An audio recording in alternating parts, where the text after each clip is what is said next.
Hello दोस्तों। अब हम बात करेंगे साधन पाद के 38वें सूत्र के बारे में। इसके पहले के सूत्रों में महर्षि पतंजलि ने यम के 3 भागों अहिंसा, आस्तेय और सत्य के बारे में बात किया। अब यहाँ पर इस सूत्र में वह यम के चौथे भाग ब्रह्मचर्य के बारे में बात कर रहे हैं और वो कहते हैं ब्रह्मचर्य प्रतिष्ठायाम वीर्य लाभा। हर एक शब्द को डिटेल में समझेंगे और फिर सूत्र को एक साथ समझते हैं। सबसे पहला शब्द है यहाँ पर ब्रह्मचर्य। ब्रह्मचर्य का सामान्य अर्थ होता है कि किसी भी तरह की सेक्सुअल एक्टिविटीज में इन्वॉल्व ना होना, यानी शारीरिक आकर्षण से परे हो जाना, काम वासना से दूर हो जाना। जब हमारे मन में इस तरह के ख्याल ना उत्पन्न हो और हम फिजिकली भी किसी भी तरह की सेक्सुअल एक्टिविटीज में इन्वॉल्व ना हो तो उसे ब्रह्मचर्य कहा जाएगा।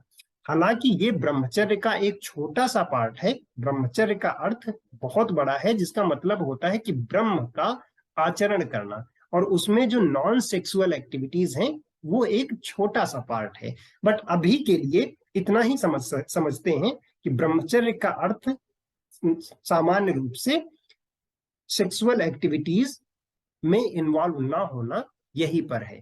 और फिर अगला शब्द है प्रतिष्ठायाम। प्रतिष्ठायाम का वही अर्थ हुआ जो पिछले 3 सूत्रों में बताया गया कि दृढ़ स्थिति हो जाने पर या प्रतिष्ठित हो जाने पर या सिद्ध हो जाने पर। तो 2 शब्दों का अर्थ हुआ कि जब हम ब्रह्मचर्य को अपनाते हैं या जब हमारा ब्रह्मचर्य सिद्ध हो जाता है, या फिर इसको ऐसे भी कह सकते हैं कि जब किसी भी देश काल समय अवसर में हम ब्रह्मचर्य का पालन करते हैं और इनसे अडिग नहीं होते हैं किसी भी अवसर पर, तब क्या होता है, उसका क्या परिणाम होता है? वीर्य लाभ। वीर्य लाभ होता है। सूत्र का सामान्य अर्थ यही होगा कि ब्रह्मचर्य की दृढ़ स्थिति हो जाने पर या ब्रह्मचर्य सिद्ध हो जाने पर वीर्य लाभ होता है। अब वीर्य के 2 अर्थ हैं। एक सामान्य अर्थ होता है वीर्य का सीमेन, कि सीमेन का लाभ होता है, उसका फायदा होता है। सीमेन का दूसरा अर्थ है यहाँ पर कि शक्ति, वीरता, मानसिक शक्ति, सामर्थ्य, इसको भी वीर्य कहा जाता है। तो अब ये दोनों इंपॉर्टेंट है। एक तो फिजिकल एस्पेक्ट है जो इसका, वो भी इंपॉर्टेंट है, और जो दूसरा मानसिक एस्पेक्ट है इसका, सामर्थ्य, शक्ति, साहस, दृढ़ निश्चय, इच्छा शक्ति, ये भी इंपॉर्टेंट है। इन दोनों बातों को समझते हैं। सबसे पहले हम समझते हैं इसका फिजिकल एस्पेक्ट, जिसको हम सीमेन समझ सकते हैं कि जब हम ब्रह्मचर्य का पालन करते हैं, वीर्य का विनाश नहीं करते हैं, तब हमें वीर्य लाभ होता है। और ये क्यों जरूरी है?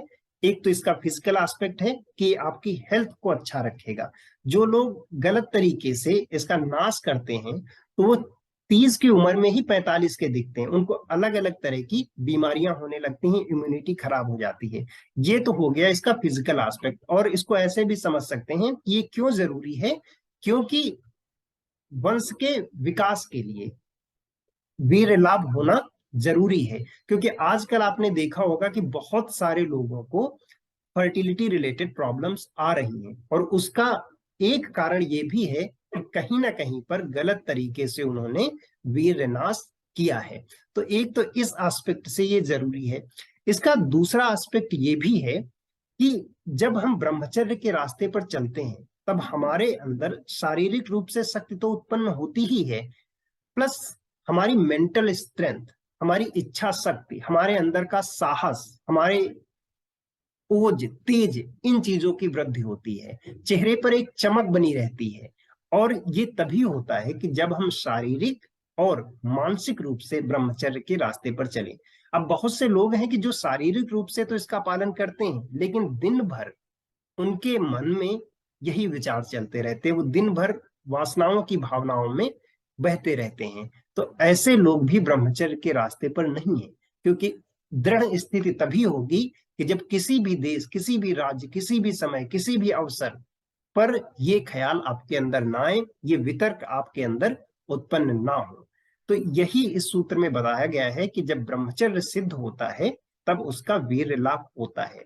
इसमें एक बात मैं और ऐड करना चाहूंगा कि आजकल जैसे बहुत से डॉक्टर एडवाइस करते हैं कि वीर्य नाश से कोई नुकसान नहीं है।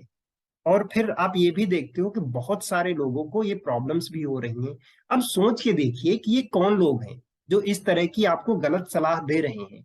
ये वही लोग हैं कि जो आपको इस गलत सलाह से लाखों रुपए कमा रहे हैं। आप अपनी जिंदगी बर्बाद कर रहे हैं, आप अपनी सेहत खराब कर रहे हैं, आप अपना भविष्य खराब कर रहे हैं, और उसी के दम पर ये लोग पैसा कमा रहे हैं। तो इस तरह के बहकावे में ना आए और एक सही रास्ते का पालन करें, ब्रह्मचर्य के रास्ते को अपनाएं। अब ब्रह्मचर्य का रास्ता सन्यासियों के लिए भी है और गृहस्थों के लिए भी है। ऐसा नहीं है कि जो गृहस्थ हैं, जो पारिवारिक जीवन जीना चाहते हैं, कि वो लोग इस रास्ते पर नहीं आ सकते।